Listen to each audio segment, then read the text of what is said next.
Well, welcome, Ms. Race. How are you doing?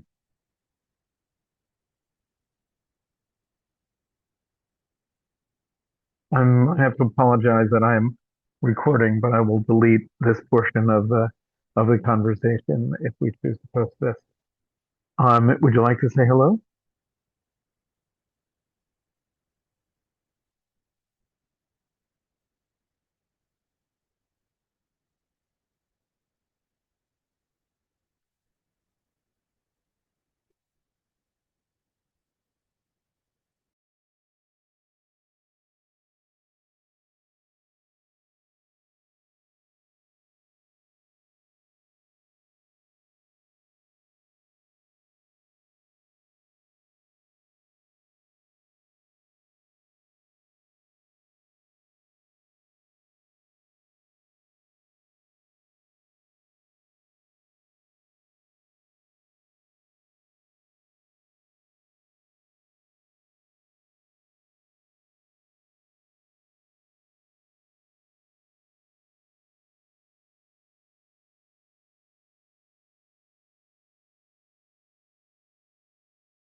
Hey, Chris, do you mind if I rename you?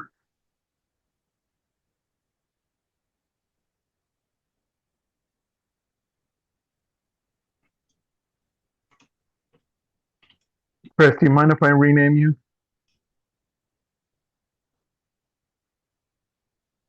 Am I audible? Yep, I can hear you. You are. I was muted. I don't know what happened. I got in and then I Can got out and then I back in rename without. you to your real name? Is that okay? Yeah, please do so. Okay, great. Hi, Oh, everybody. All right. hello. Okay, marvelous. Okay, great. Right. Okay, Josh.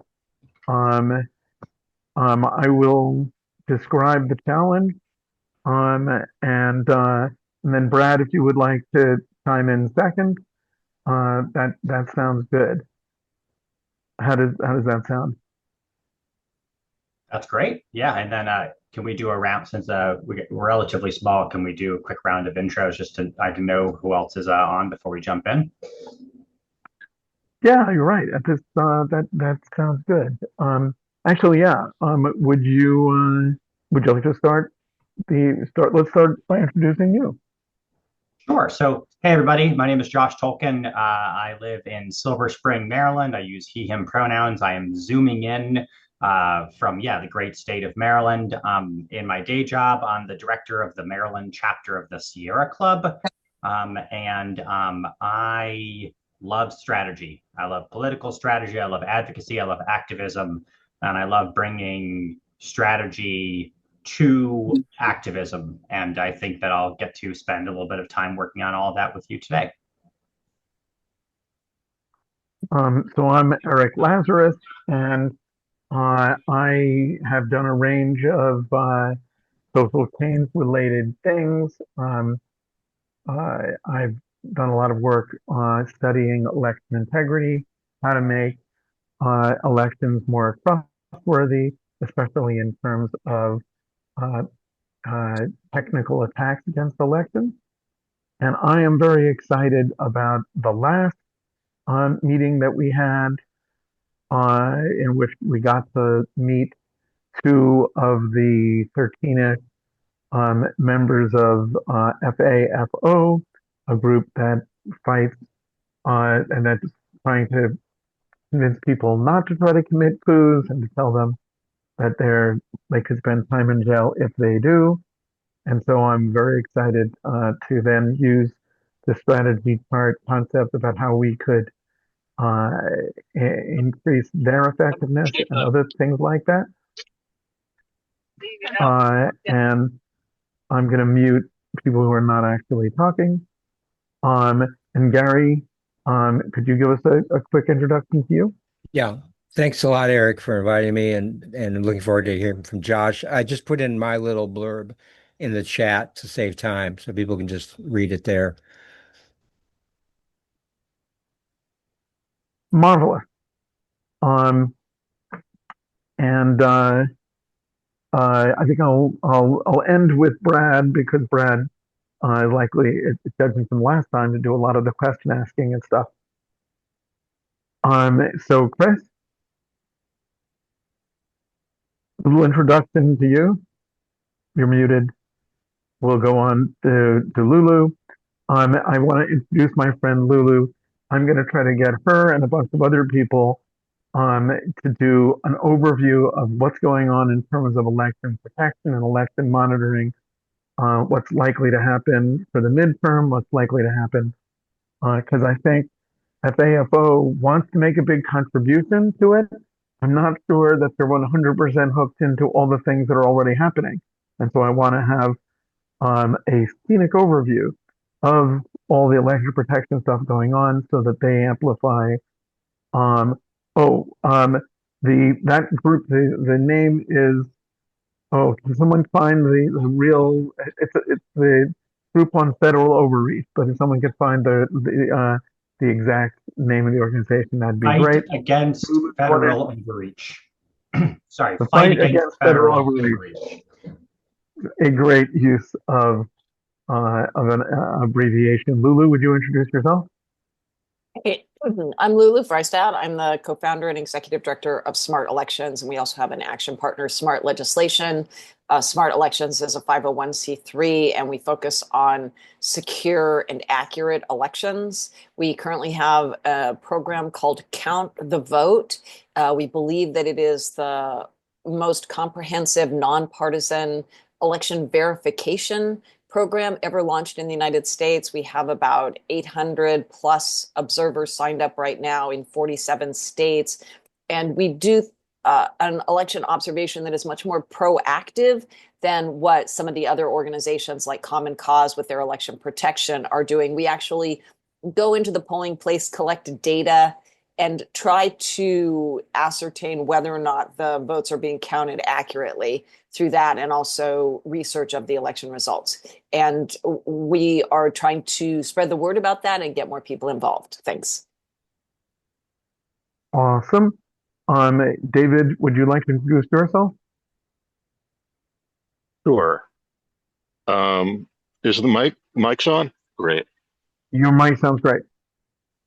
Okay. Um, I'm David Siegel. I've known Eric for a long time. I've worked in software development, and I'd like to understand what's going on. He also made some big contributions to one of a project I did with the Brennan Center for Justice. So he has election integrity background. Chris, would you like to introduce yourself?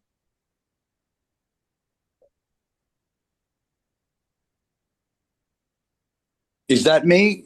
Are you talking Yes. about me? All right.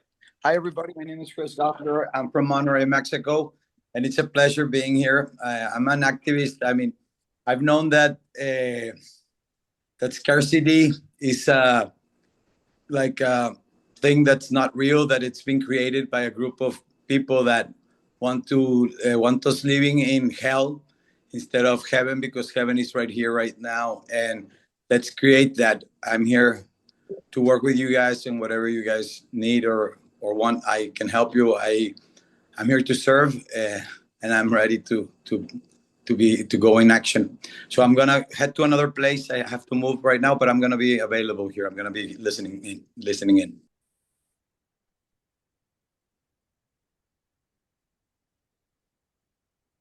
Brad is one of the founders of this conversation series. Brad, do you want to introduce yourself? Hi there, greetings. I'm Brad Canellas. I'm the former president of all of the graduate schools at Harvard University, and we're trying to get this program, off the ground. I'm really excited about this. I'm a little bit busy in the laboratory today, so I'm going to be popping in and out, but I'll be listening the whole time. Great. Okay, so as I was saying, there's this wonderful group of 13, 14 prosecutors, and they would like various people, like federal workers, especially ones that carry guns, like ICE officers, to know that if they do illegal things, even if those things are ordered by their bosses, the White House, whatever, they can still be prosecuted at the local level and potentially spend time in jail. So they really want to be careful.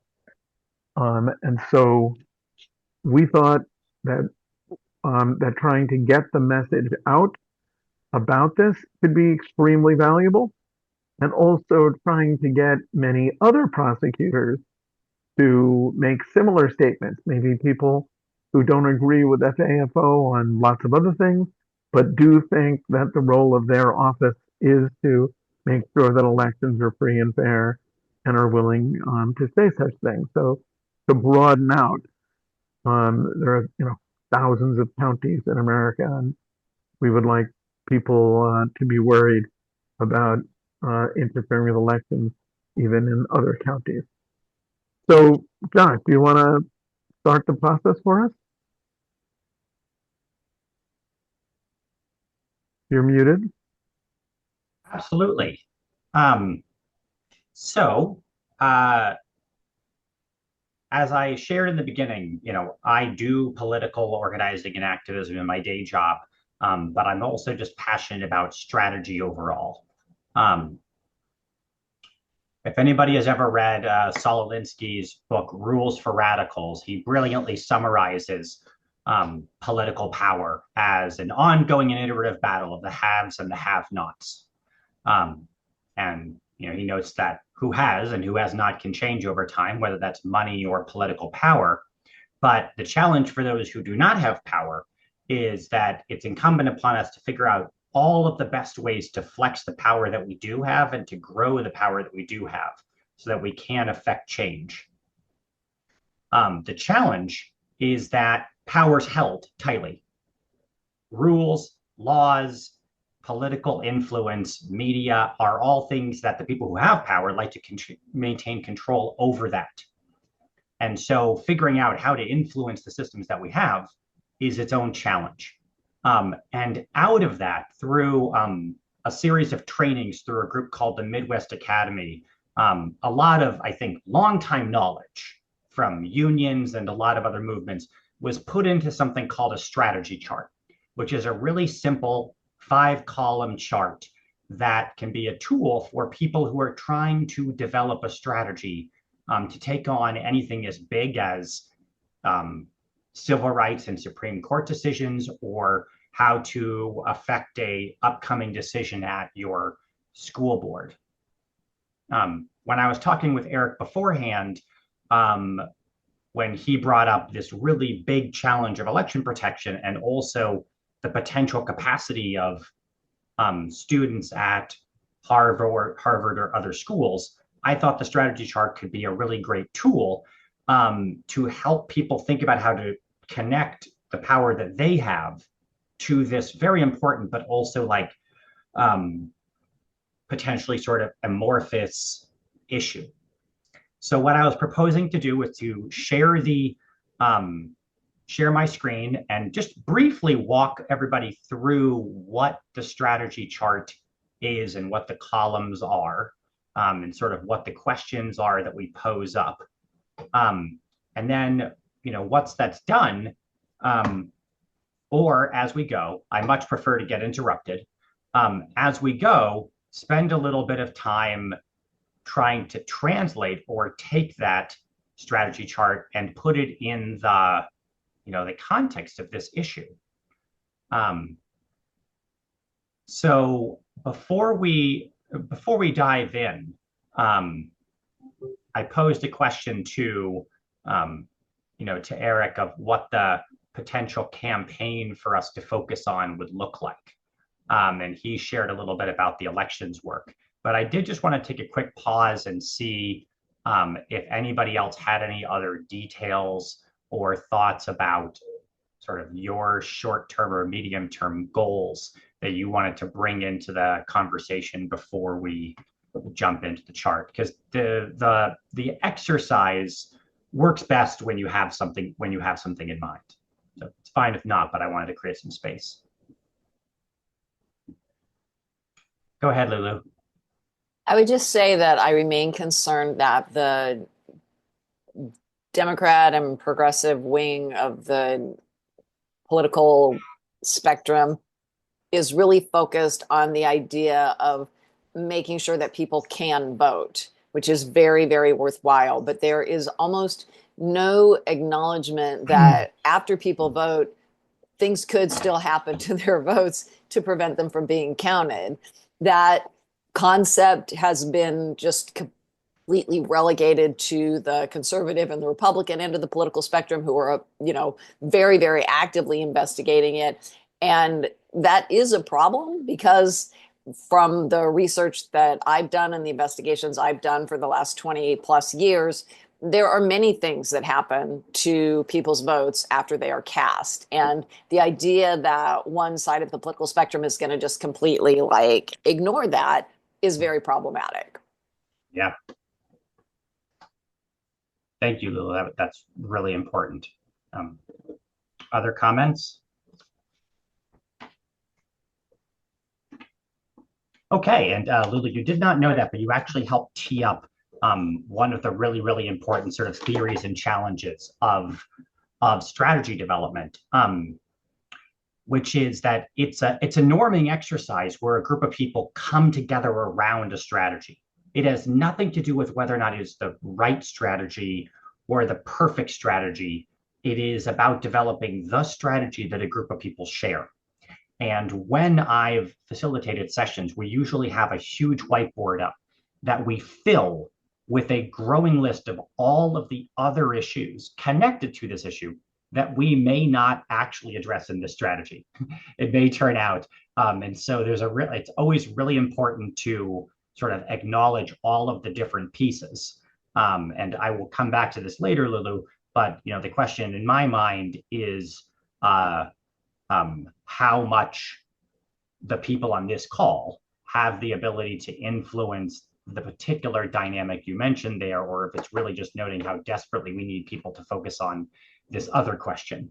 But enough running around in circles. Let's spend a little bit of time on the strategy chart. And instead of finding one that was totally filled in with an example, I am just pulling up a basic one, and I will fill it in with my own examples and experience. Can you all see what looks like this printed piece of paper with 5 columns? Absolutely. Okay. This is the Midwest Academy strategy chart. If anybody is interested, check out the Midwest Academy. They do great trainings and have other great tools. First off, you start off with your goals. They divide it into long-term, immediate, and short-term. The way that I was trained and my belief is that long-term is really where you want to be in anywhere from 5 to 30 years. It is the systematic change in society you wish to achieve. It's your North Star. Intermediate is something tangible, usually 1 to 3, 3 to 5 years off. Short term is right in front of you. Something that you can affect and change from where the world is right now to a change that you want to make in the near future. It's the short-term change that everything else here is based on.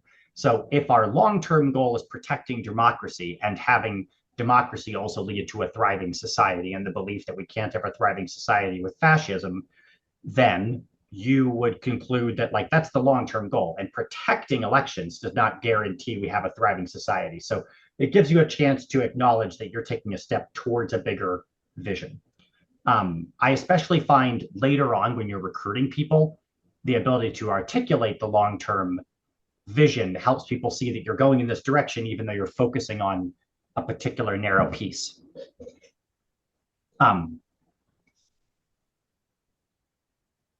It is amazing how often everybody absolutely assumes they're on the same page with goals.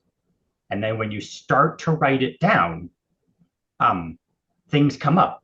The exercise helps you state your values. Sometimes people articulate the goals a little bit different, and it gives you a window into what might be driving them. So the exercise of talking about goals is really important. In my organization, we do our annual goal planning, but we put our long-term goals in each of our areas at the top. So we're working a lot on advancing clean energy. And at the top of each of that, we say we want to transform Maryland to be powered by 100% clean energy by 2035. And this year, we're focusing on an upcoming docket of battery storage projects, which will decrease the need for peak coal energy. And then we get super wonky with Public Service Commission stuff. Why? Because we want 100% clean energy. The next category is organizational considerations. I think this is one of the most important exercises that an organization or a group of people can do. The way I was trained is you have a couple beers, sit around, and name absolutely everything you can. Start off with physical assets. Do you have computers? Do you have access to the internet? Do you have rooms that you can meet in? Do you have supplies for making signs or buttons? Turns out deep in the Sierra Club supply closet when I first was hired, they had a button making machine. We have the ability to make our own buttons. Somebody pointed that out 2 years into the job. And I was like, we could have been making buttons the whole time. Take the time to list all those assets. You might find that one of your assets is that you have designers. You have graphic designers. You have people who are really great at communication. Get into those skill sets. You want to think about your capacity in terms of your reach. And this is one in which, and I welcome any of the folks from the universities to go off mute, but this is possibly one of the most complex and exciting aspects of being on a college campus is what's your reach? Do you have a campus listserv, a set of clubs or organizations that you have a connection to? Is there an alumni network that any of you are able to network? And write it all out. And you can begin to rate how strong the relationship is. So you might say, there's an alumni network that we have some access to, but we're not totally sure. And so you take all the time to develop that out. When we come back to the strategy question that Eric raised, I think one question I pose to you is, if the goal would be to encourage election officials in Massachusetts or in another state, or in the greater Boston area or Cambridge, or any of the federal law enforcement officers who are deployed there, you play basically the activist version of 6 Degrees of Kevin Bacon, and you try to figure out how, if you start with where you're at, what are your access points to those communities? I will tell you that every elected official in the area is absolutely responsive to, stories and op-ed pieces and other concerns that are elevated from the university. But if you don't go through that exercise, you actually have to tease out all of those powers. And then if you have any formal organization, you want to think about your database. If there was an emergency and you had to rally people in 24 hours, what's your ability to contact people? What's your reach? That can include, Facebook and social media, but does somebody have an email list or a phone banking tree or any of those things that gives you the sense of, like, how can the group that I have right here, on this one, we've got 9 people. How do these 9 people have a reach, a web out into the world? Eric, go ahead. You were just saying something about electeds are very interested in stuff that comes out of the university. Can you say more words about that without Yeah, taking I made a mistake. I apologize. I know that the election officials are not always elected. I think that my point is that the university as an entity carries a lot of political power, and I don't think that all students necessarily realize, and I'm not saying the ones on this call, but like, not everyone realizes that you actually have the ability to wield part of that power. I think the ability to earn press around protests and activist activities in the last couple of years has shown that a group of students can suddenly wield the prominence of the university. Then you get stories, students at blank school. So you're not just a group of people. If you're a group of students at X school, that can carry more political weight, can draw more media, can have more influence than if you're just a group of people. So that's sort of an added benefit. And I guess my point is that a group of people from the student council or the associated student councils can probably get a meeting with key elected officials, or have them come to campus for a town hall, or in some cases, like, urge them to send a letter. Something that we do sometimes is it is now about 4, but when I first started, 1 person in my organization had a personal relationship with our congressperson. And we had to map it all the way out. It's not abstract, it's not top level, it's like Jane, in this case it was Betsy. Betsy had the relationship. And one time we wanted the congressperson to write a letter about an issue. And so we had to go through Betsy to get that congressperson, send them a sample letter, and have them put their name on that letter to somebody else. And you can't do that unless you take the time to sort of figure out what power you're starting with. And it sounds like what you're saying is that a group of students at a university might be able to, I don't know, even meet with a senator where a similar sized group of just neighbors might have much less chance to get through. Is that what I'm hearing? Yes, that is absolutely what I'm saying. And if I was coaching the neighbors, I would try to help them think about what power they have. Are they members of the church? Their other kids in school, and they're on the PTA. But you always want to be thinking about how you're not just 10 people. You're 10 people who represent a larger constituency, or have access to a larger constituency. Um, I won't go too far down this pathway, but there is a such thing as power, but we don't deal with power most of the time. Most of the time, power is what people perceive you have. Like, we're all just pufferfish. And we want the ability to show up as big as possible, because the other side flexes their money and other stuff all the time. So you might be powerful, but you have to make sure when we're training people on lobbying, we always tell them, introduce yourself with your community cred. And this is, by the way, just reinforcing tons of patriarchy and hegemony. So I apologize. It's like, hi, I'm a parent. My kids are in this school. I go to this temple. I've been part of this organization. I'm on this block and community association. Like, I'm not just one person. I'm active. Secondly is constituency. Between you and the person that you're trying to actually, sorry, I'm just going to jump to decision maker because I think the rest of this makes more sense. Decision maker is the hardest thing. If you care passionately about an issue, there are so many different decision makers and so many different people you want to influence. But for this exercise, you have to decide that you want somebody, and it can be 100 people or one person, but you have to be able to name them, to do something. And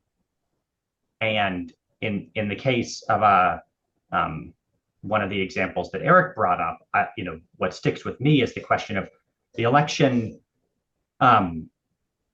officials who will be tasked with certifying a free and fair election at some point, in the days and weeks following the next election.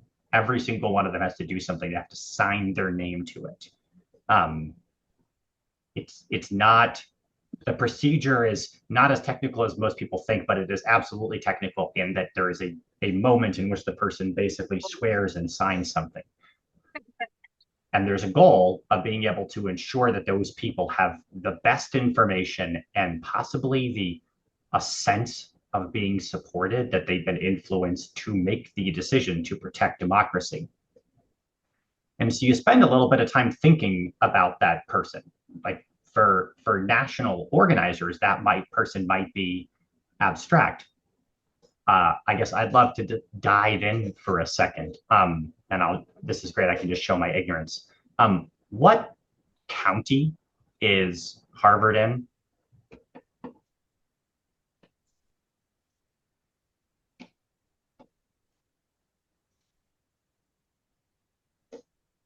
County, I do not know because I'm not a citizen of this county.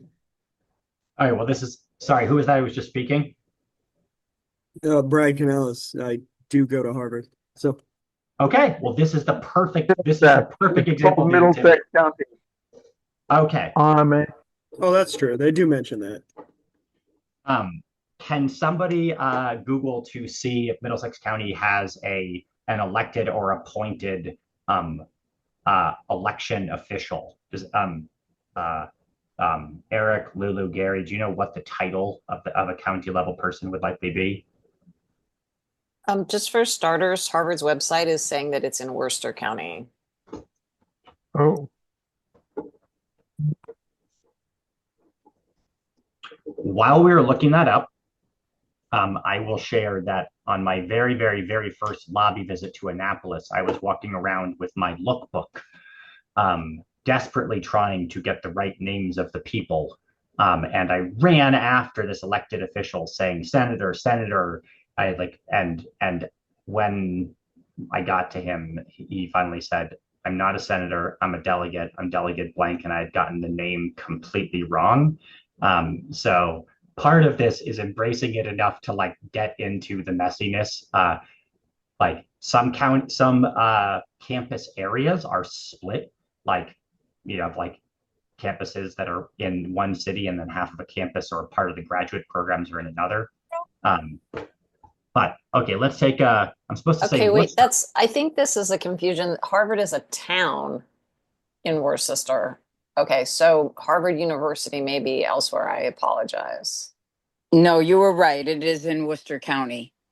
And it says they don't have appointed election officials. It says that they have they go by the district that they are in. Okay. So a question that I would love to work with initially is who certifies the election results for Harvard or Cambridge or those voting in that area? You know, in Maryland, there is a local clerk and then a state election official. And I believe there's some, if I recall correctly, the state person is responsible for certifying the state's results and sending it off to the federal government, but the local person has to like, I don't know if you'd call it certifying, but they also, there's an unofficial results, and then a couple weeks later they do all their checks and they certify in the form of sending the official results. So the exercise here would be digging in and figuring out either state or local people, but who is the person who will be met with the pressure, the moral dilemma, the who will be the subject of potentially federal pressure. One would think it would be the county chief election officer, probably in counties with races that are particularly, fairly close races and races that are very important for control of like the House and Senate, and also key races at the state level, although Massachusetts might not be, swingy enough for those state races to matter as much. All right, does that answer your question? That answers my question. I want to sit with this for a second because this is the sort of muck that we need to dive into. Now, interesting. So what I'm seeing, which I think is what somebody referenced, is that the town, whether it's Harvard or Cambridge, the city of Cambridge certifies and then sends it straight up to the state. So in Maryland, it looks like it's based on municipality. In Maryland, it's based on county. So we would be looking at, and sorry, can someone correct me or make it, Harvard city or town is in the city of Cambridge. Is that correct?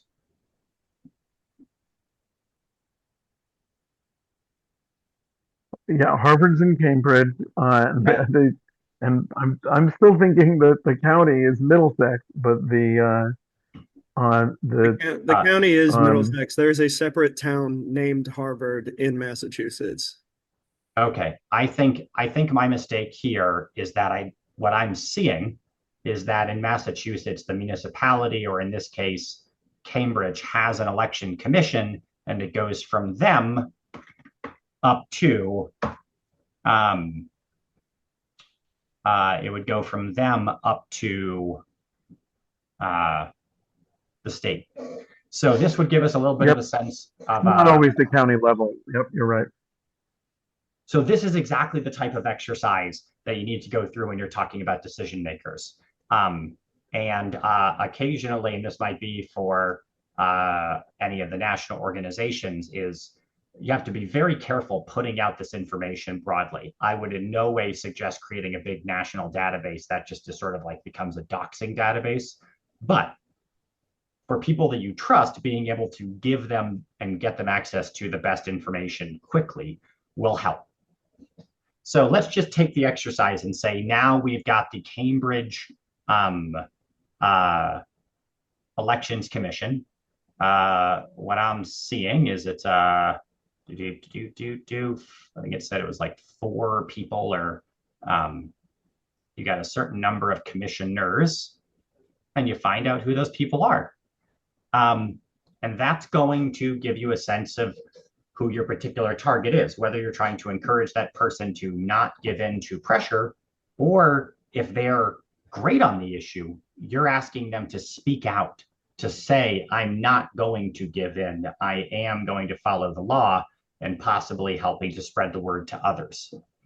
And that basically leads us to the question of tactics, which in the most basic sense is how you take your goal, you consider everything you have in your organization and who your constituency is, and then you say, what is it that we together can do to influence the target?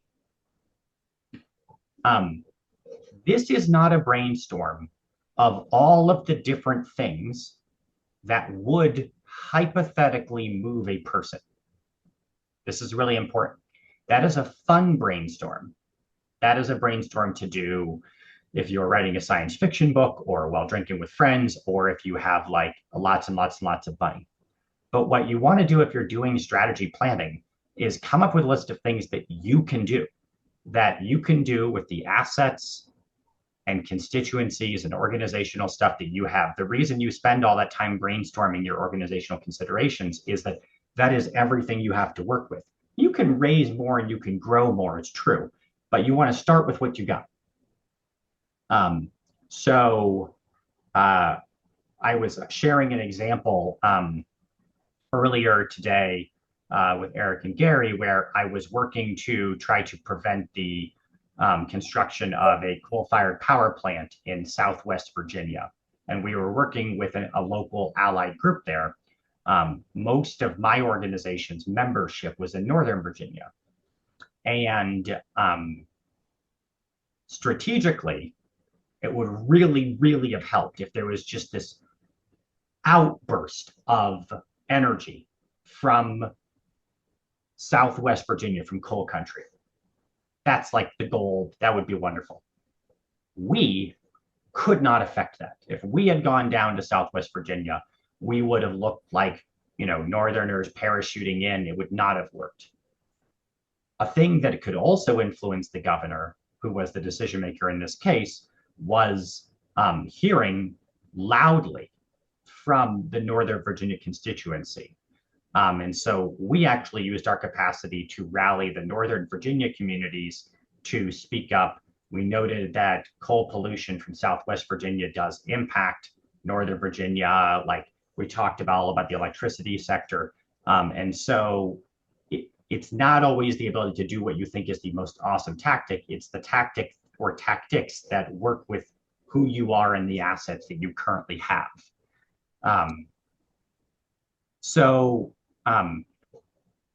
This is the most basic version of this. There's a little bit of notes at the bottom where if you want to get really, really deep, you have these bigger questions, secondary targets. Sometimes you don't have a direct connection to the person you want to influence.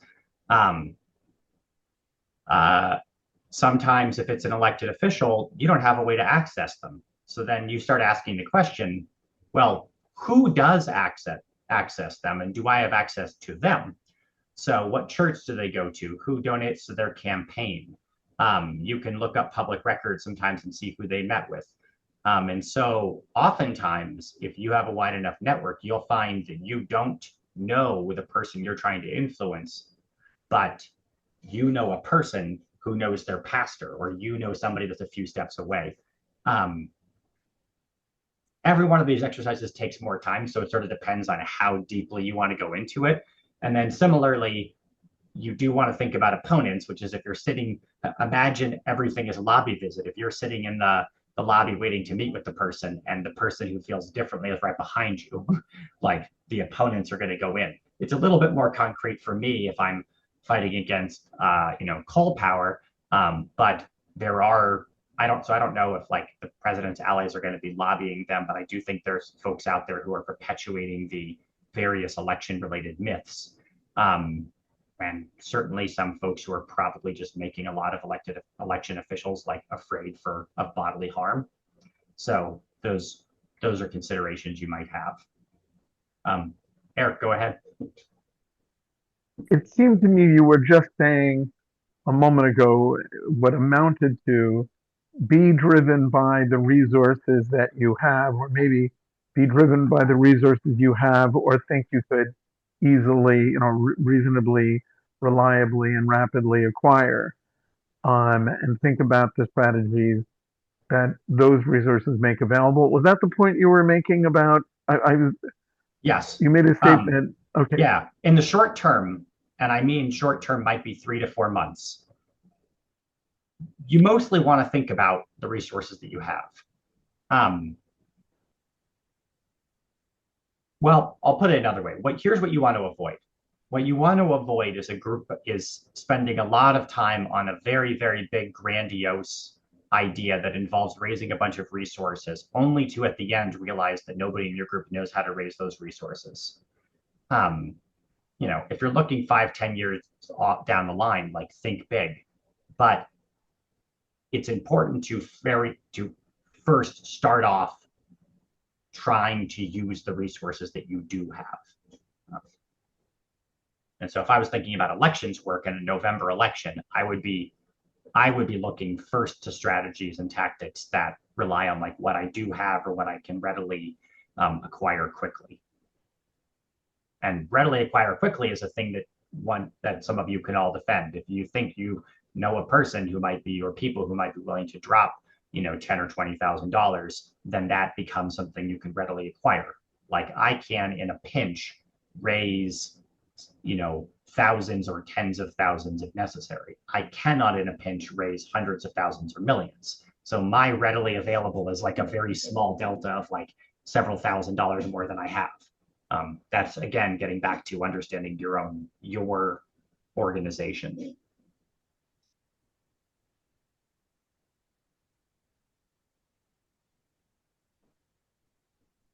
Go ahead, Lulu.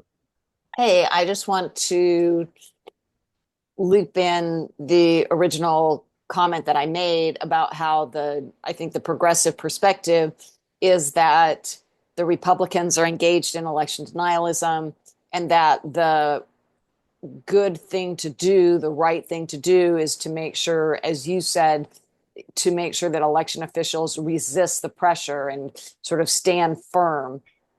And our belief is that that is a misconception of the actual paradigm, and that there are potentially problems with the elections currently, and that there will potentially be problems with the elections in November. And it's important for us to try to keep adjusting that paradigm in our minds. We've been really like it's really been drilled into us by the Democratic mainstream and the media that, the Republicans are engaged in this big lie, and that, standing tall against election denialism is the right thing to do. But we believe that the paradigm is considerably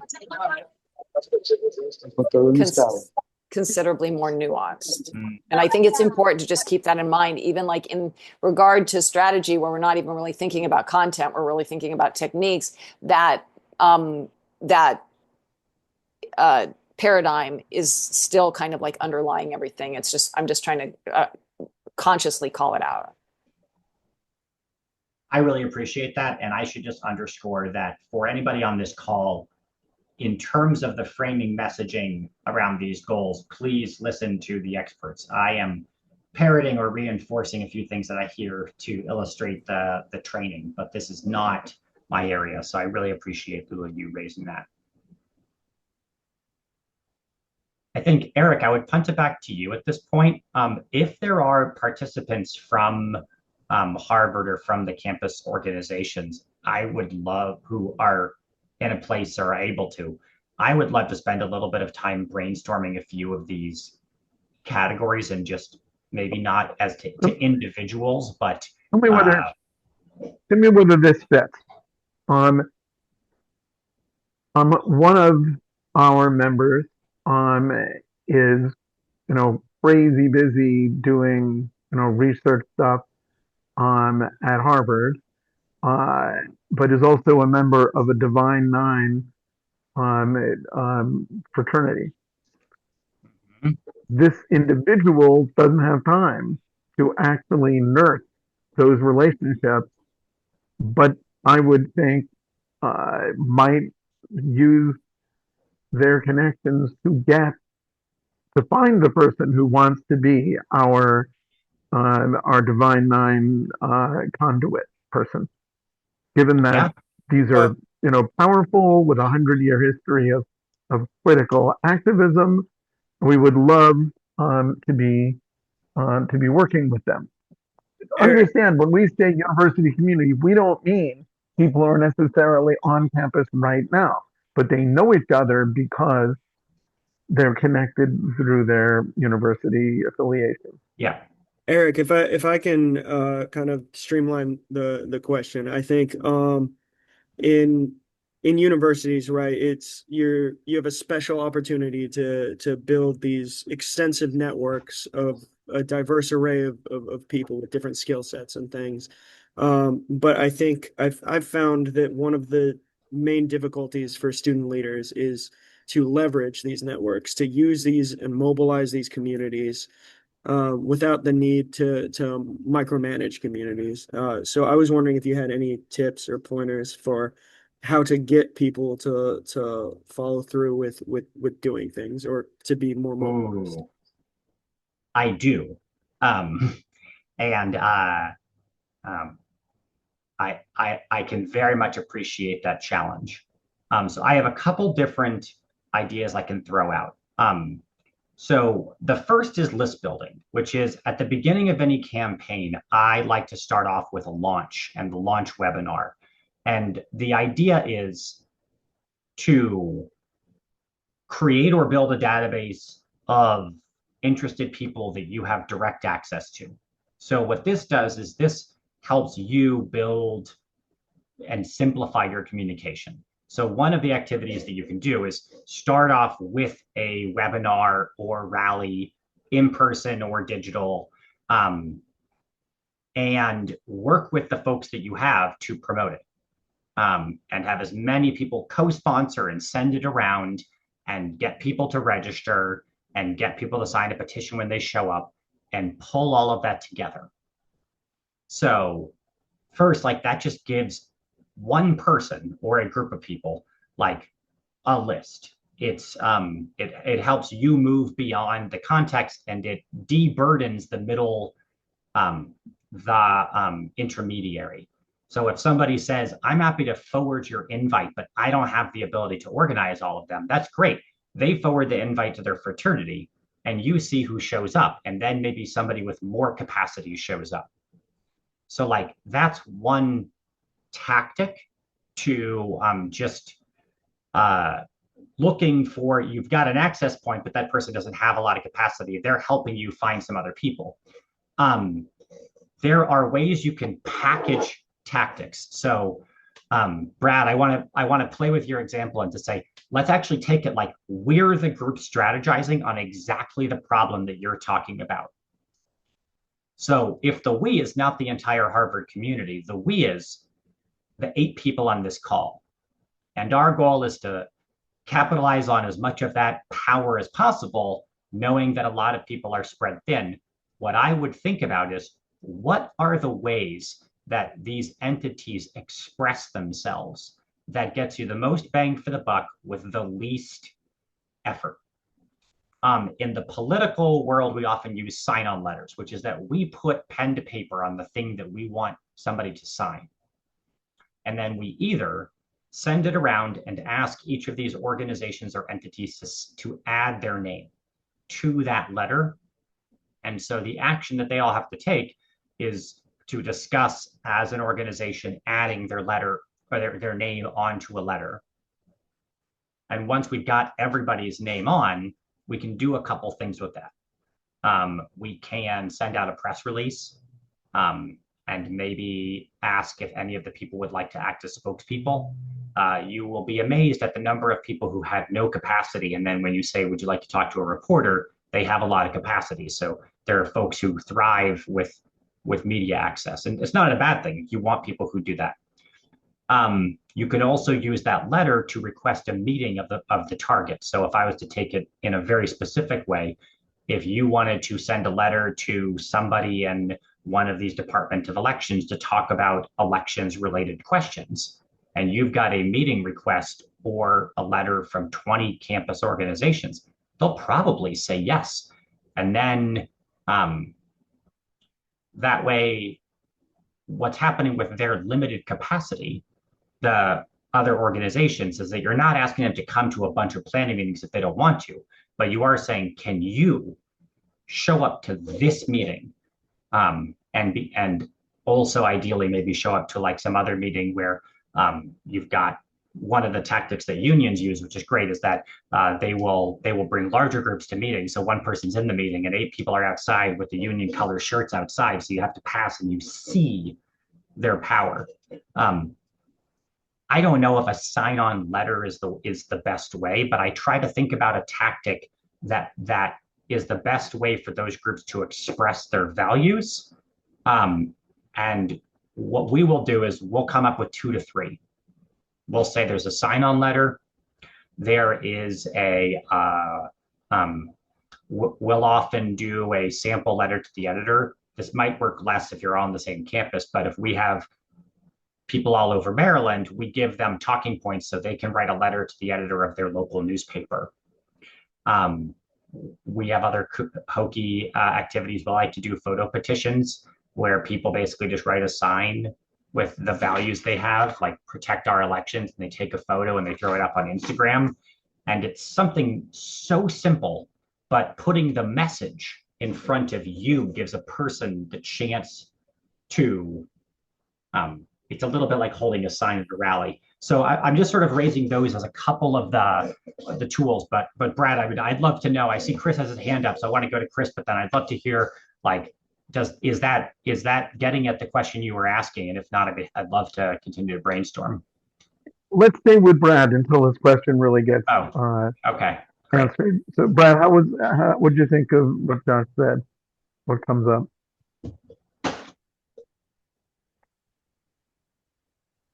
I suppose. I think you know, I think that organizing a lot of people is a lot more complicated than it seems, because you always get those people to commit to showing up to a meeting and then they don't show up, and oh, like something came up, especially in the academic community, right? Or we have so many far-reaching responsibilities. I also think it's interesting because you didn't mention like speaking to media and things, and from what I've seen, nobody on Harvard's campus wants to speak to media because the fear of what's been going on more recently, right? So, Yeah. So I guess, but using carrots to get people to go to events and things is difficult sometimes. So, Brad, first off, I just want to say, without knowing the campus community and who you're starting with, most of my suggestions are going to be generic. But I want to dig in on one piece, which is the exercise starts with a who.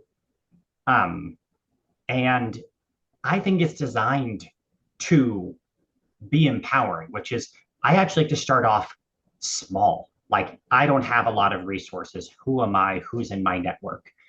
And if you plan an event, and we usually joke, half the people you call answer, half the people who answer say they'll come, and half the people who say they'll come will actually show up. So if you have a list of 100 people, we assume like 15 actually show up. But what I would suggest is that you want a pretty small group that is having these strategy conversations with you. And then a larger group that I guess I'm trying to de-escalate the expectation a bit, which is if the tactic is to get a letter in a meeting with the election official, which I think you can do, I think you could probably do it with a letter. And I'm not sure if a bunch of the organizations would actually, what they would need in order to feel comfortable signing on to a letter. Yeah, I guess Like, that's true. That does boil it down to a much simpler thing. So that is much easier to do. You're right. and it's not to say that that is everything, but it's to say that I think it's good to start with tactics that feel within your capacity, because we're starting off like a heavy train that isn't moving, right? And like once the train is moving, it's got momentum. So that's the challenge with like thinking super big at first, is like it helps to think, what can I do that isn't overwhelming, that's in my capacity, as step one. And usually that's trying to identify who's with you, or trying to get some. I like to start off with some tactic. It gives me a way to voice my values to the world. A letter, a rally, an op-ed piece, a fact sheet, a handout. Like it helps to put the thing you care about in writing, or in an image, so that when you're meeting people, you're like, there's a sense of urgency. But in terms of what you're describing about media and also just about campus in general, dude, I'm 45. I haven't been an active person on campus in 20 years. And I was part of the first generation that was actively bringing computers. So I'll say, I am absolutely certain I don't know all of the complications about organizing on a campus. So the only thing I'm sure of is that I don't know about that. So I think this is a great brainstorm. I could support it, but you definitely want to have it with other people more immersed in that universe. Yeah, I think that that's really great. And I really took to heart when you said those like solid point, like get a letter, get a get a meeting, things like that. I think that's really important to get your ideas out. Because at the very beginning you mentioned something that I think really sat well with me, which was like you have to make sure that everybody's on the same page about what they're about. Because even if if you know that you have the general same goal, that might not be the same specific goal. And Mm-hmm. it's really important to get that specific goal written and put in words so that everybody knows and is on the same page. Thank you. Thank you so much. Yeah. Brad, thank you. That really nailed it. And I'm going to go to Chris in 1 second, but I want to say that is why I keep emphasizing that you're defining your organization versus a constituency. The people that you might eventually get to sign a letter, they're not your organization yet. They're like potential allies. Your organization is whoever you're having this conversation with. And so those are the folks that need to get on the same page. Like, and then you go and you reach some allies and they sign a letter. And if they want to come to the inner circle, great. But you don't have a responsibility to engage like the entire campus network to agree on the goals from the start. That could be super overwhelming. So it helps to sort of define that starting universe. Chris, go ahead. Actually, I wanted to stay on this focus. We can get Chris in a moment. Chris, I see you. I got you. I'm going to defer to Eric to move to you as soon as we move to the next topic. So thank you. Yep. Go ahead, Eric. Okay. So, I mean, taking you very literally about, what if we were to try to, put pressure on the chief election officer in one particular community where, Harvard or Yale or some other university is located. One of the things that comes up for me is I would not have in 2000 been able to know that, okay, it's, the election craziness is going to take place in Florida. And so, getting things situated well in Florida would be the important thing. Like the pressure to be corrupt, like for example, the famous, what was it, Georgia, where the Trump call was recorded. I'm asking for the 11,000-ish votes or something. so what's showing up for me is, you know, figuring out how to do some, maybe a set of videos or even have a video contest where we're getting the word out to federal workers and election officials. There are prosecutors who are going to be looking at misbehavior. Like that we need to be able to have a shot at impacting, I think, a large number of people, and even just raising a few $1,000 to get influencers or whatever to share some video, we seems more likely to actually foil a coup attempt. So I wanted to throw that out to you as um I personally Yeah. wouldn't think that if we just went after the election officials right where Harvard and Yale are located, we're not likely to foil a coup attempt that way, because those are not likely to be the election officials who are being pressured. There are thousands of counties, right? Yeah. Well, first I want to take a step back and just say that there's different people on this call who may be coming from different perspectives. And I don't have full grasp on that. Like, I don't know if Brad and Chris and others are brainstorming national strategy or would be brainstorming local strategy. So I think one of the things you want to do is just make sure that you sort of know how different people are showing up, because if I was in a strategy conversation with a group of people at Cambridge, what I would tell them, and I would be authentic about this, is no one should launch a national strategy without having a decent idea that it's actually a good local strategy, right? You can't target 100 elected officials if you haven't actually like tested out to see if the tactic works well for one. So if you get one elected official, not just to like be compelled by this, but maybe to sign a letter or send a letter or record a video or affirm their position. Think about how much media the letters from the US senators to I think it was law enforcement officers reinforcing that they had an obligation to not follow an unlawful order. So one official could become a model for something. So there is that universe.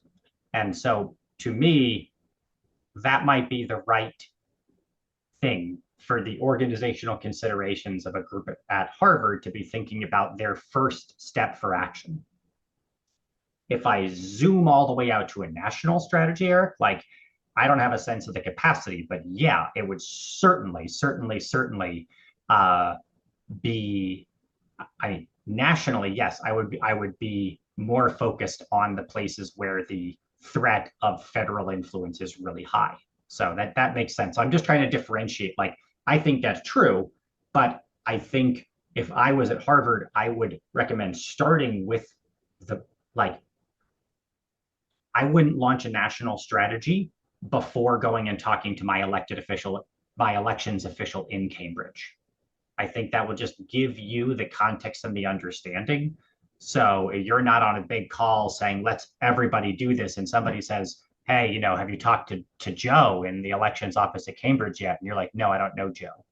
So generally, I say, like, do start with where you are and where you live and get a feel for the issue.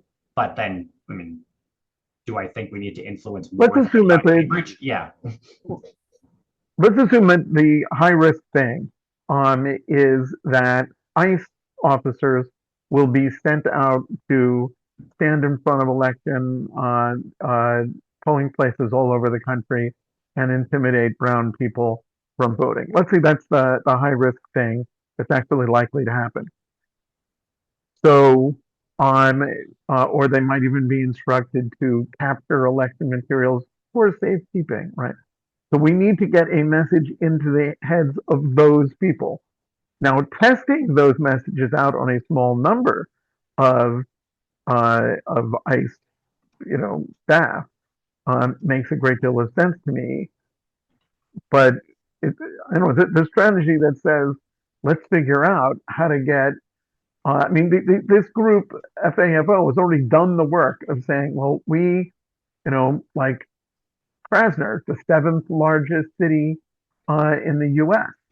And he can say, for this city, it's a priority to make sure the election is free and fair. So it feels like we've got this jumping off point. They're not doing a good. The average member of ICE doesn't know that Krasner is saying this. Figuring out a way to get that message more broadly disseminated seems like a really wonderful opportunity. Having a video making contest and see, well, which video actually gets shared a lot, or I mean, there should be some way to get the existing message better disseminated. Where would that fit into this process? What comes up when you hear me say that? Um, Eric, I'm going to be totally honest that I made the mistake of glancing in the chat, and there was some fascinating stuff that was going on there, and I got distracted. I would not be able to fake it. Would you give me a little bit of levity? I was writing out a response to Chris, and I actually wanted to read it into the room, if that's okay. Okay. I do a lobby training every year in Maryland. And Chris, this is a response to some of the points you make. And I'd like to start off by saying lobbying is not a pathway to the fundamental changes we need to be making in our political system. It is not a pathway to be changing our constitutions, changing political power, changing the patriarchy, changing the hierarchy. Lobbying is a way to moderately and incrementally influence the decisions made in the system that we have. And a lot of people don't want to spend their precious time on that. And I try to be super blunt because I respect that. There are times in my life where I have no interest in that. I'm not sure if I lived in a red state, how much time I'd want to spend lobbying. The intricate laws of elections protection, I think, come down to the question of goals, which is protecting our elections does not guarantee in any way a free and fair society. It doesn't guarantee the political parties operate better. It doesn't guarantee that we fix a lot of the issues. Where my belief system is that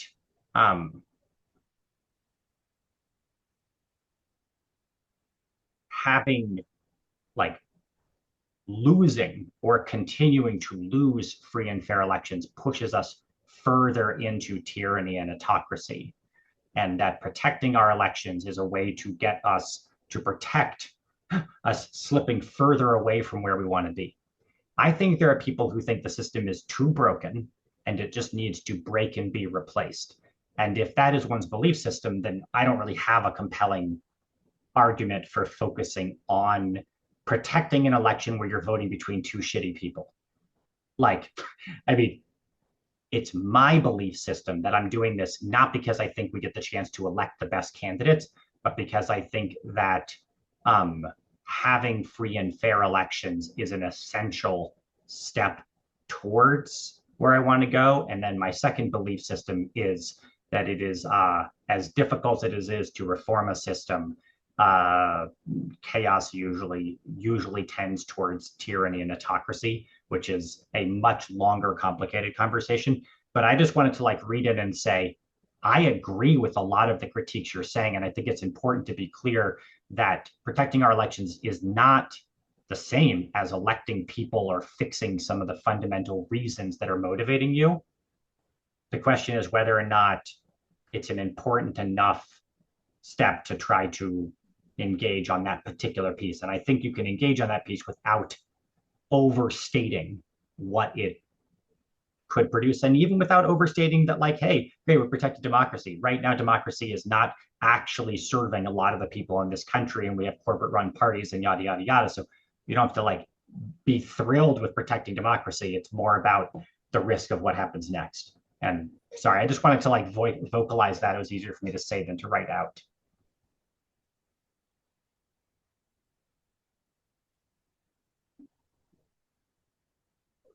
So back to my question, or Can I can I ask Brad a question? And I know Gary has his hand up, so I don't know. Maybe I'm you I'm want. going to turn to you. I'm going to turn to you, to Eric, to facilitate. I think this is really this belongs more as your call on how to manage it. So I trust you. Lulu can go first. I'm just curious, Brad, if you have a specific concept. Like I feel like it's almost like cart before the horse. Like we're talking about techniques and strategies, but I'm not clear like if you have a goal or if you have a specific concern that would motivate your goal. Me? No, I am a scientist. I'm very in the weeds on my own program, and I'm very trapped in that. I just look to facilitate what other people ask me for, and I have a lot of people who are politically motivated and involved in those kinds of things. I left politics a long time ago. I think that's complicated personally. Like we have such a specific understanding of the electoral structure and what's wrong with the electoral structure based on, years of research and investigation that fuels our goals. I feel like you're coming into this almost like shopping for a strategy before you have your goal.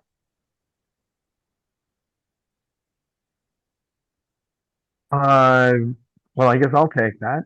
That doesn't sound right to me.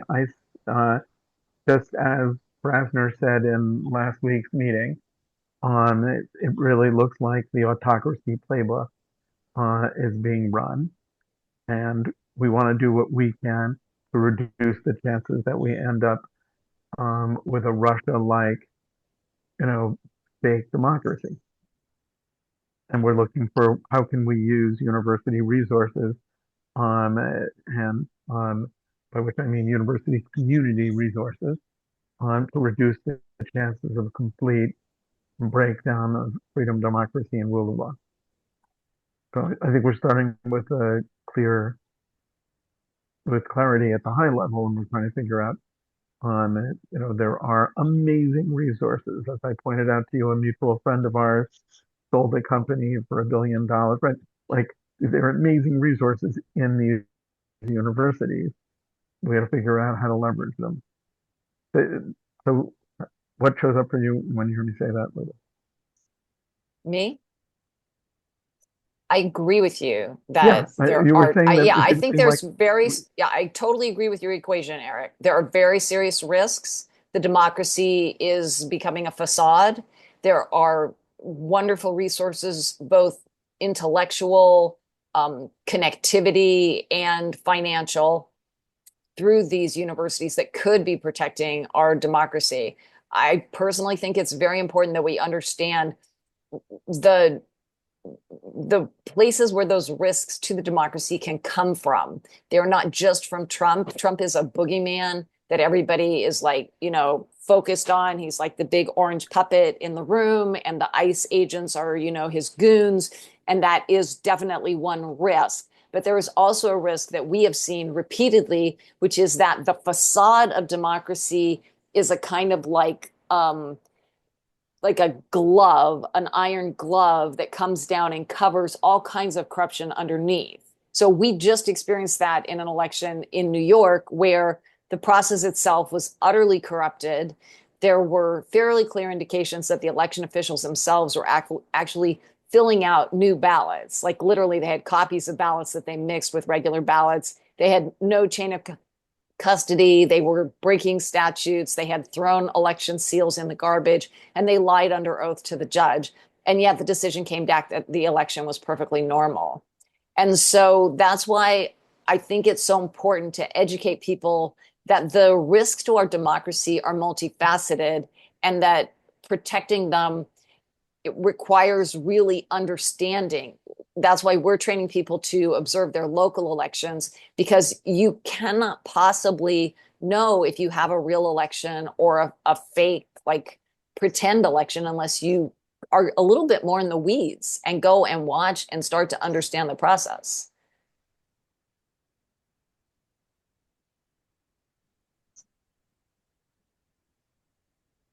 Hmm. Okay. Um, Gary, what was it you wanted to say or ask? Well, I have one on strategy and two on tactics. If the strategy is Why don't you basically to, ask one of them because I do want to get back to my big question. Go ahead. oh, well, I don't, oh, no, then I'll hold off and wait till your big question. And I've already put much of my thoughts into the chat, but I don't want to take up time away from your big question. Yeah, I was trying to ask it before. I think you were typing at the time, Josh. Let me try again. Um, so it seems to me extremely likely that ICE and related forces may be deployed to capture ballot boxes, um, uh, to interfere with election administration in various ways, including standing in front of polling places, uh, closing off roadways, shutting down. I mean, he literally is threatening to not allow the post office to deliver ballots.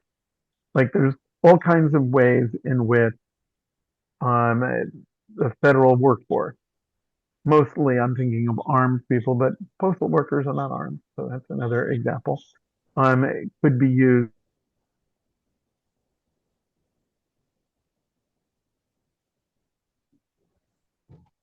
I think Eric froze. Was that okay? It's usually a me that freezes, but I do think we lost Eric. Let's give it a quick second.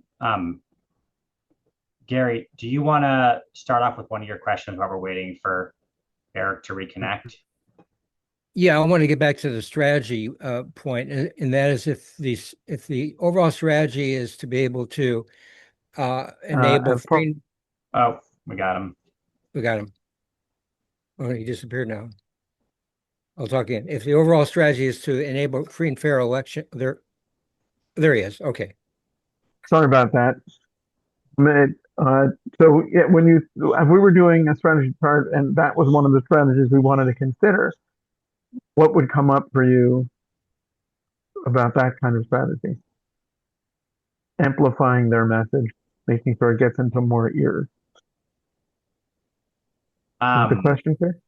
Yeah. So I guess um, I'm happy to riff off of this. I was joking with somebody yesterday that I think that if I was at a bar and somebody posed a question to me about how I could possibly like advance fascism or, beat one of my own campaigns, I would probably find it curious enough that I would brainstorm a little bit. I'm like, I wonder how you would do that. So I find these questions interesting. I am happy to respond. I just want to note I'm a big believer in process. The ideas that people come up with together, they own together, um, and they have longevity and they have lasting power. So, but I do love strategy. What I usually do is I imagine the article I'm reading in the paper, and it's a retrospective, and it says like a year in review. Like, who would have thought that blank happened? Well, here's how we got there. And you imagine what that sequence of events would look like. In that brainstorm, here's a couple things that jump out to me. One is that you would have an increasing voice of chorus of different voices speaking from different perspectives, all echoing a similar message.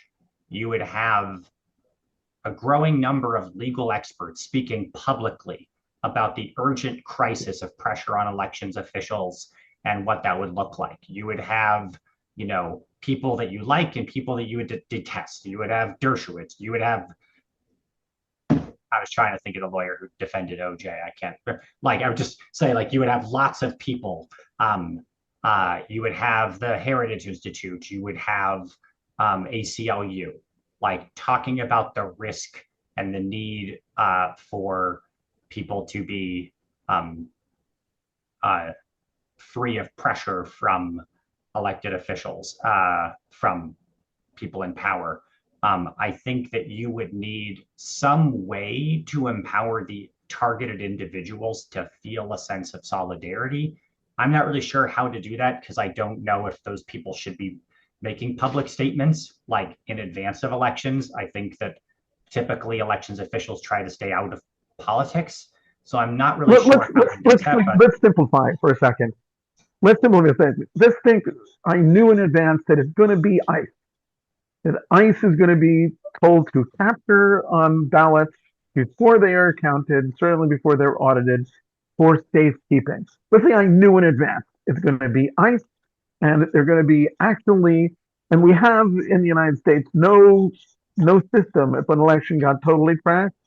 We have no system to say, let's just rerun it 6 weeks later. We don't have a system like that. So if they really captured enough ballots and then segregated them, and then, oh my God, that warehouse had a fire, and we don't have a recovery system for this. So let's assume we knew that that's the risk, right? Just to simplify a little bit. And it seems like getting the message into those people's heads, you could spend a decade in jail if you participate in this. Really, consider saying no, right? Better to be fired by saying no than to go along with clearly illegal behavior. I mean, it's not capturing ballot boxes is clearly illegal. The federal government doesn't control that stuff. That's all stuff that's done below the federal government level. So it would be super clearly illegal, and therefore it is prosecutable at the state level. And maybe 1% of current ICE employees actually are aware of this. They may have been told, no, everything you do, the president, can pardon you. Don't have any concern at all. So there's a fundamentally super valuable message that is not, I believe, in the eardrums of the relevant people. But making a viral video, if you make 100 videos, one of them might go viral. It's not necessarily that big a deal, right? So I think, so let's assume that the challenge is getting this critical message into the ears of those people to reduce the chances that they actually cooperate with this kind of overthrow attempt. Can we look at the strategy chart from the point of view of something like that?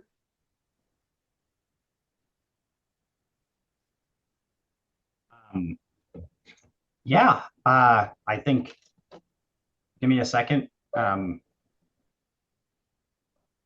Again, I think we need to be conscious of who the we is here. So I think just based on what you said, Eric, we is you are an organization that you are working for, you have to ground the exercise.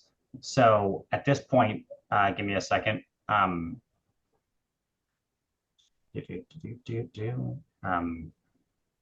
So if we're to go through the exercise, I would just pose the question back to you, how would you state success as a goal?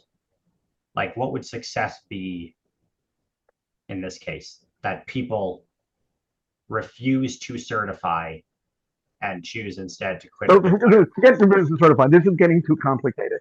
Let's just assume that it's ICE, not election officials. Let's assume it's ICE, right? Okay. They're going to be ordered to capture ballot boxes, and then somehow those warehouses that they put them in got burned, right? And so now they say, well, we're going to have Republicans. I just want to interrupt. I don't think it's too complicated. Somebody somewhere, I hope, is actually going deep into each of these strategies. So I'll just say it's not what I do full time, but it's worthy. Each of these particular things is worthy of its own super deep dive brainstorm. I absolutely agree.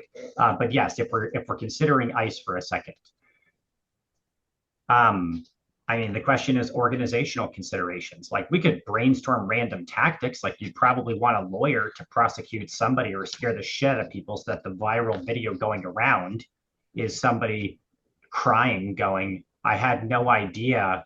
All I was doing was following orders. I didn't know that I could spend 10 years in jail, cry. And then a thing goes, use your brain, follow the Constitution, don't follow.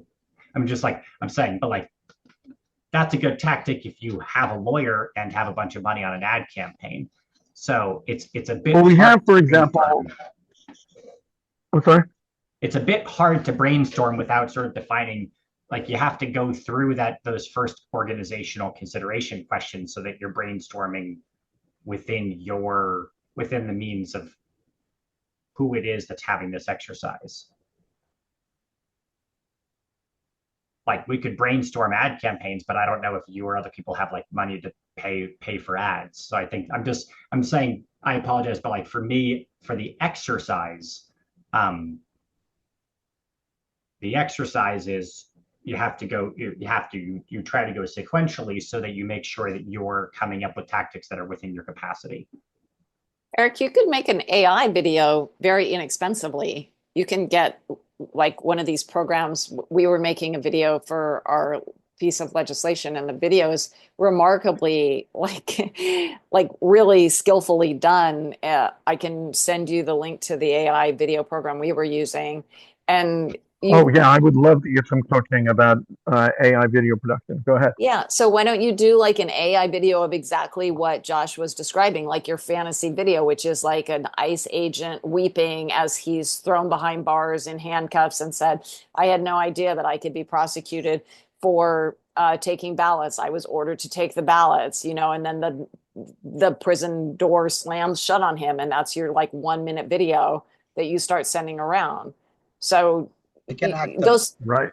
A lot of things are within reach now that didn't used to be because of AI. Right. Yeah. And we know that, for example, like Larry Tribe wrote Brad back, said he wasn't available until after November, but that doesn't mean we can't, work with him for after then. He's got more than 1 million followers, so that if we had good video like that, and someone like Tribe were sharing it on social media, I mean, we could get it out. And he's not a good influencer probably for people who are members of ICE, but we could get it seen by a lot of people. Yeah, no, I'm not talking about raising enough money to be able to put conventional like TV advertising. That would seem to be a huge budgetary leap. But hiring a few influencers to market their, that could be quite affordable, I think. If I can add Go to ahead. that matter, I believe that's the only way, because the media, it's involved with politicians and they sell lies. So why would you want to be working with a propaganda distributor? You should work with the new technologies and get rid of the old. I don't know if I had the budget to put these ads on Fox News. I'm not saying I wouldn't. I just don't imagine raising that kind of money. Gary, what is it that you want to say? Well, it seems like one sort of strategy thing has been missing, and then a couple tactics. So if I just shut me up if I'm talking too long, and most of what I have to say is already in the chat. Make your most important point first. Go ahead. Well, the most important point is if you really want to, we want to have free and fair elections in order to avoid a complete fascist takeover, which is they're pretty close to right now, especially if they use the Reichstag tactic to basically have the FBI go into all the swing U.S. Senate race states. But at least the focus needs to be on the Senate races because there's already 25, in the worst case, 40 House seats that are probably going to be taken by Democrats. So they're focused on the Senate races, and really there's only 3 of those 10 that could switch to Democratic control that are actually run by Democratic governors and Democratic AGs and Democratic SOSs. So the only chance you probably realistically have to have any of your tactics work are in Michigan, Maine, and North Carolina. So that's really strategically where we ought to be focusing. Secondly, in terms of tactics, if the idea is to put the fear into ICE and FBI people, and this connects with your last point, a lot of the Ivy League people have wealthy parents that either own or high up in big advertising agencies based in New York City, based in Chicago. Some are famous ones are in Minneapolis they could probably get this qualified as a PSA that would be free and that could go on lots of radio, TV stations. Because it's basically warning people that this is that you could be state prosecuted if you're infringing on elections, and worded in such a way that even MAGA people would be happy with it. So I think that could be a use of university students through their connections with their parents who own ad agencies. And they all have, by the way, all these big firms have pro bono divisions that do that. And then the other tactic I just want to mention is that you could have lots of students in these three critical states, and ideally all the states, but uh, at the parking lots. This Minneapolis demonstrated how important this was at where the ICE parking lots and the FBI parking lots are, with the big billboards on trucks just announcing how they can be prosecuted by the state if they do any naughty things. And even nearby universities that aren't in those swing U.S. race states, like Cambridge is not that far from New Hampshire and Maine, could be sending students up on voting day. And there's more in my chat. I like your idea, and the idea that we could even use projectors, because you can, with a modestly expensive projector, put a message on a wall. Well, I'm saying the So parking the lots idea, where ICE parks, so they can't miss it at right? all. Thing is, instead of having the renting trucks, might be relatively expensive, but having one or two projectors that are capable of projecting onto a wall, so these Yeah. people are aware that, hey, this list of prosecutors has agreed that if you mess with ballot boxes or you dissuade people from voting, that it's a prosecutorial priority for them to that they, that. And one of my resources is actually my friend Lulu, because if I make a message and show it to Lulu, she may very well be able to figure out how to make it MAGA friendly, because she does something unbelievably magical. I know if I didn't say it in this meeting. She holds together a group of people, and I don't even know which ones are the right wing people and which ones are the left wing people. Like in and that's the only person I know who knows how to do this, actually. So it's quite remarkable. Appreciate that. Yeah, All by right, the way, listen, I had another thought about this AI video that you could make. I would say the place to Yeah. introduce it would be on Facebook groups of ICE agents. And you might have to find at least one ICE agent who's kind of like an insider who could post it and then get it into like signal chats that FBI agents and ICE agents are sending around to each other. That's really where you're going to get internal implosion, is like on a signal chat of ICE agents. And that might be something that Oh, nobody would very even interesting. know about, but it would work within that community. Yeah, that's brilliant. That's brilliant. And I definitely want you to turn me on to what the technology is that's easy to use to produce videos. One story that I think is powerful is the so-called MAGA grandma uh, who, after she spent some time being penalized for attacking the Capitol, realized, or at my point of view, realized that she had been fooled, that she thought she was doing something quite pro-democracy, attacking the Capitol, and only came to the conclusion later. So she's an interesting figure to use. I don't know if we can get an actual ICE agent saying, "Wow, I wish I hadn't have done that." That might be a hard thing to get, but there's video of her. You might even Okay. just like Anyway, put out a message on Facebook. We're looking for an ICE agent who has some, reservations about what they're doing and would like to learn more about the legal ramifications. There was also another place that you could look for contacts on This American Life. They did a program which was almost exactly like this. It was a program on like, they had a couple, but they had one on ICE. They had people calling in like 911 on ICE, and they even had ICE agents sometimes calling into 911 and being like, what are we supposed to do here? Like, we're not really sure what's going on. And you might like just take those names down and try to track them down, or even contact This American Life and find out who they had spoken to in ICE. I'm sure there's ways that you could find ICE agents. There are ICE agents who are absolutely on the fence about this, and you could get them to start, spreading a video like that through Signal or through their Facebook or I have other an like idea X that I want groups. to share, and I think Lulu's ideas are brilliant. Everybody's ideas, uh, but I wouldn't go directly with ICE. I would start with like weapons groups, and I will start posting, like creating, and I can help you with that, Eric. Create my profile, Facebook profile, make it like I really like weapons and I'm pro ICE and stuff, and then go into groups that have a people who work at ICE, like not that they're ICE groups, but they are gonna spread it out to them.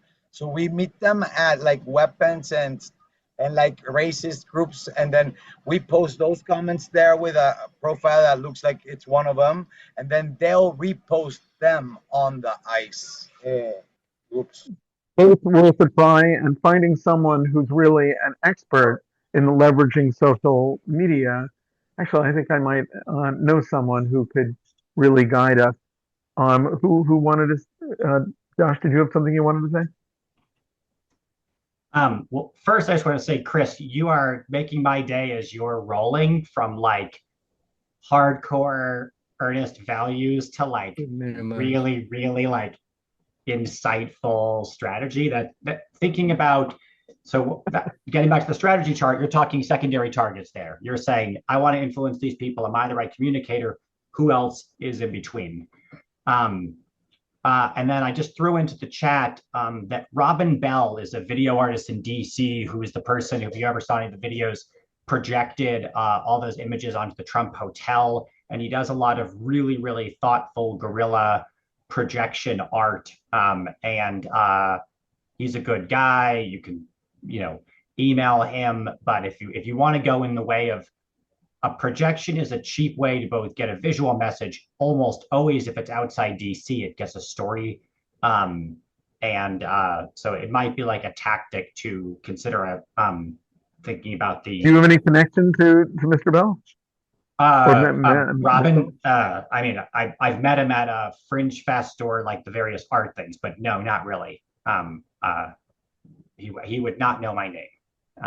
If you have trouble and he doesn't respond, let me know. Like I know people who know people, but I'm pretty certain he would be responsive to an email. So no, that's the only comment I had for the intervention here. Well, no, I guess I want to go back. I guess I want to go back and say my overly structured brain is wrestling a little bit with the question of the who, which Eric, I apologize, I told you was going to be a thing for me as I'm thinking about it.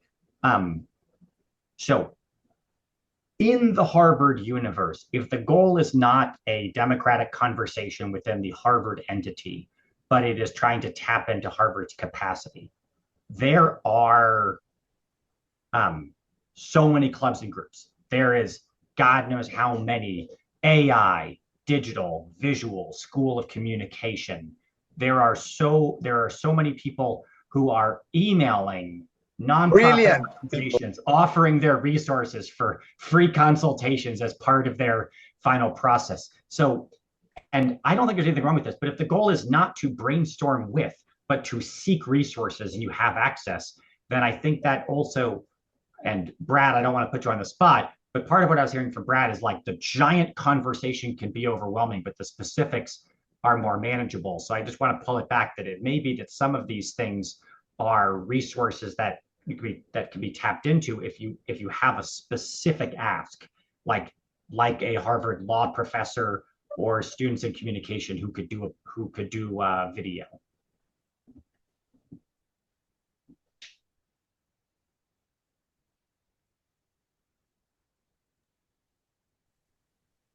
Yeah, I mean, I'm definitely very focused on this kind of. I mean, we know from Erica Chonnerworth that we believe, or she believes anyway, that the point of demonstrations is that you get people to stand down and not be willing to follow wannabe autocrats orders, um, speaking to them very specifically about why they might not want to follow autocrat orders seems like it's something we ought to do.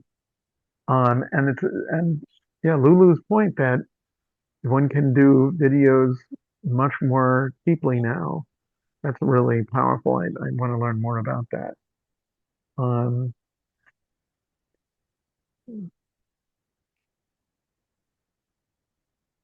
Gary, one more of your thoughts.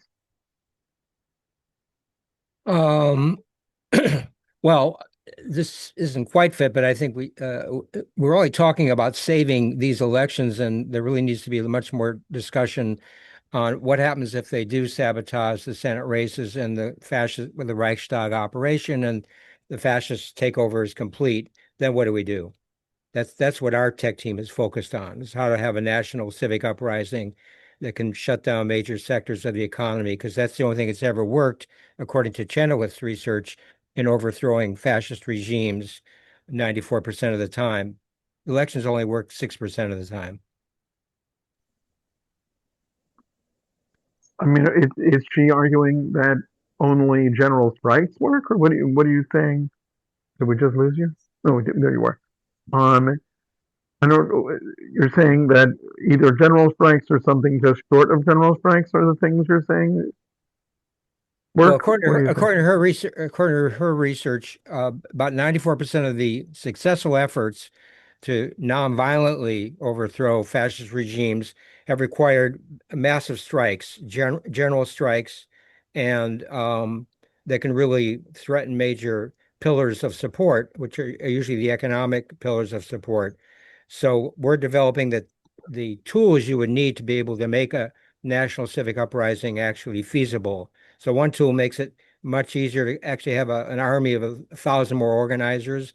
The other tool creates a slush fund of $4 billion that would be used for a mutual aid to enable people to stay out longer than a week.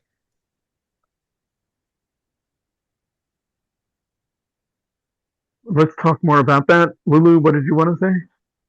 I want to just point out that there are other defense mechanisms that I don't know if I'm sure that you're aware of them technically, but you may not have been thinking about them strategically. So, if, for example, the ballots are captured, most of those ballots have been scanned already on election night into the voting machines and tabulators.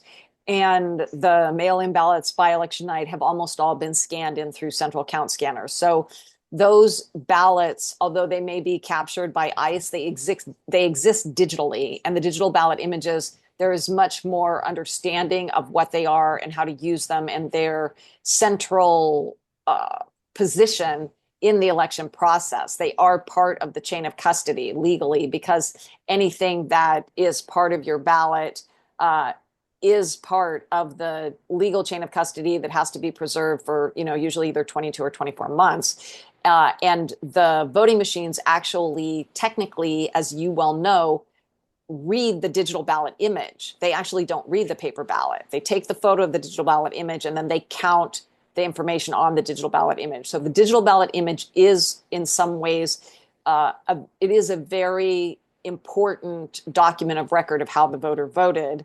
And what you might be working on legally with scholars, and this is something that Harvard scholars might be interested in and maybe have some bandwidth for, is writing position papers that help argue that the digital ballot images are central to identifying who actually was elected if something physically happens to the ballots. Because right now, those digital ballot images are a source of great controversy. And in many states, like, for example, in New York, we can't even get access to them without a court order. And the court often will not allow it. In our case, they did not give us access to the digital ballot images.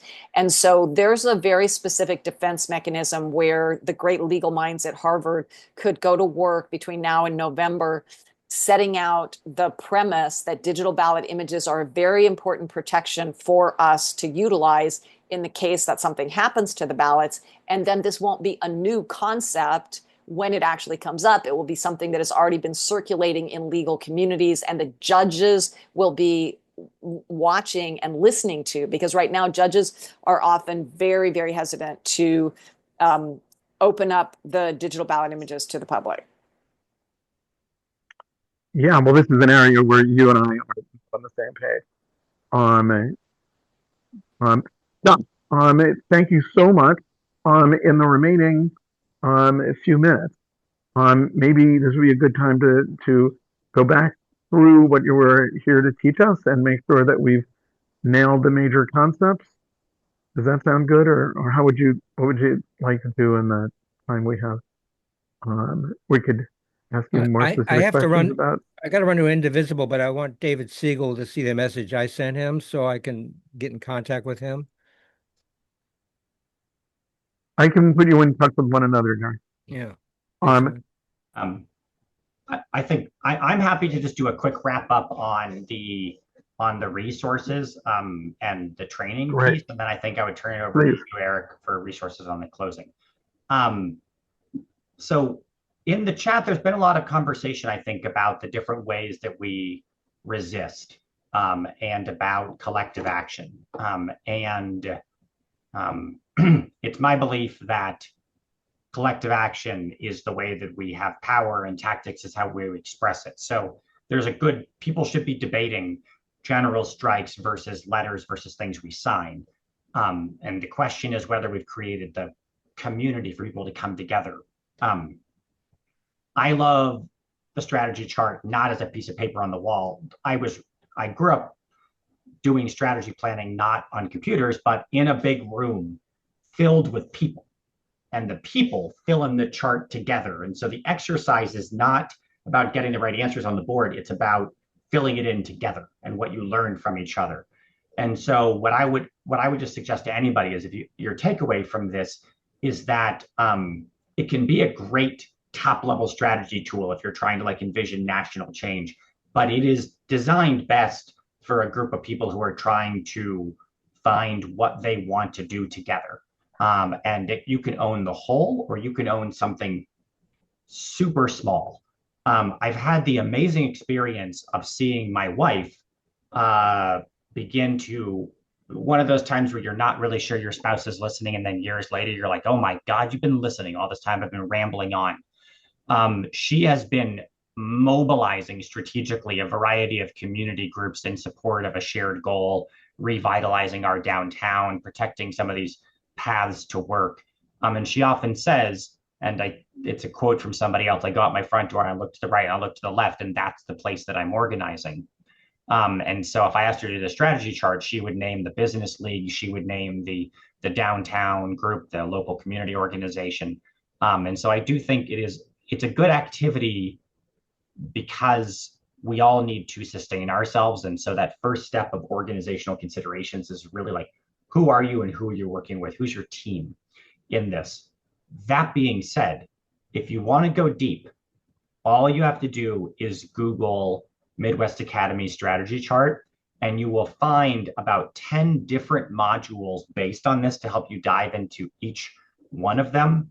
And some of the really excellent ones are power mapping, where you actually start to ask the question that I think Chris was getting at of who does this person listen to? You want to target an ICE agent? You're like, hey, I'm a liberal Jewish dude from Silver Spring, Maryland. It's probably not going to be the best way I'm going to be able to influence the average ICE agent. But you start taking a profile and thinking about who they are, and you might think the average person, how do you get through to them? So in the chat, I'll put a few of these resources. And I just would strongly encourage folks to utilize some of these exercises as activities within whatever organization you're in. If I'm not a purist, there's lots of different good versions of it, but they are really great exercises. And so just again, big pitch and thanks to the Midwest Academy that all of their materials are copy left. So, which is why there's 20 different versions of their strategy chart online, but they are great trainers as well. Gary and I were talking about the Ruckus Society, and Beautiful Trouble has great resources. So just lots of good online training and organizing stuff. That's a passion of mine. I just came on here to do a little bit of support for for strategy in general, but you guys got me both terrified and pumped up about elections. So this is not my day-to-day area, but appreciate you giving me a little window into it.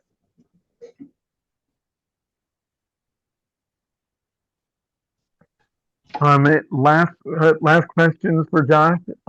He's such an amazing resource. I think you said like just Google Midwest Academy strategy chart, but I did, but it's just like so much stuff. Like you're saying, like there's these specific exercises that we might want to find online. So Beautiful Trouble is actually where they've uploaded a bunch of the other modules. As we're doing as everyone's talking, I will throw some links in the chat. Oh, this is the toolbox for Revolution. I also love Beautiful Trouble because a lot of the training sort of come along with some testimonials too, and they contextualize some of the tools in like they're written from people's voices, not like they were just written by a consultant. Cool. So you're putting this in the meeting chat? I am. I just need a second to try to find the right one. Fabulous. Wow. Oh, that billionaires Ramon, for Bush was hilarious. Oh yeah, that was That was a hilarious memorable, campaign.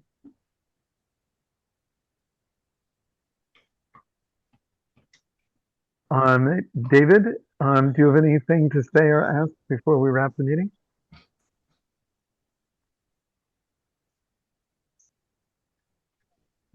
Oh, here we go.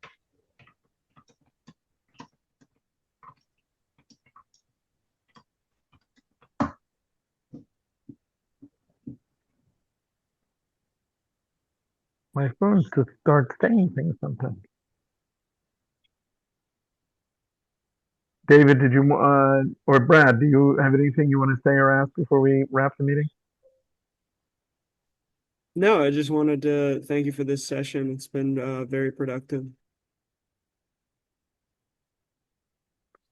Josh, I am ridiculously grateful. You are awesome.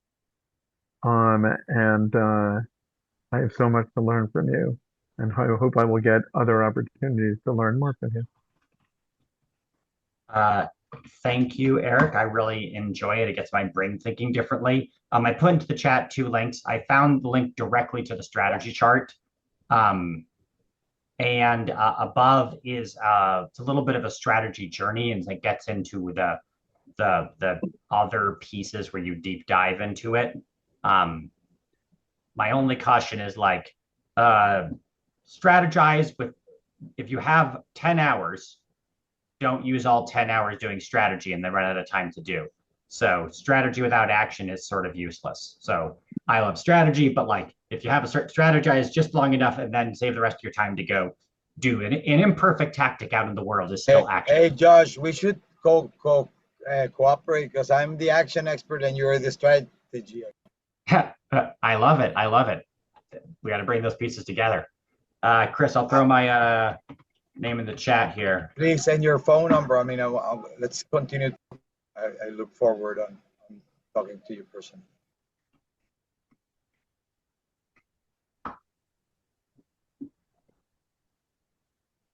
Where does Zoom save let me see, save the chat? I'm on a Macintosh. Where is it gonna? The 3 little dots the at the chat? top of your chat, the little hamburger menu at the top, and then hit save Show chat. in Finder. Okay, there it is. It's showing in Finder in some weird directory deep down on my laptop. Okay, there. Okay, good. Got it. Okay, awesome. Thank you so much. And thanks for everyone else. Chris, is there any last point you wanted to make? Oh, you've got contact information. Great. Yes, okay, thanks so much. Have folks. a great afternoon. Thank you, guys. And I Muchas appreciate gracias. everybody's time, and I love listening to your concerns, expertise, knowledge, and I look forward on continue collaborating with you guys. Awesome. Marvelous. Yeah. Great to meet you all. Bye. Thanks, John.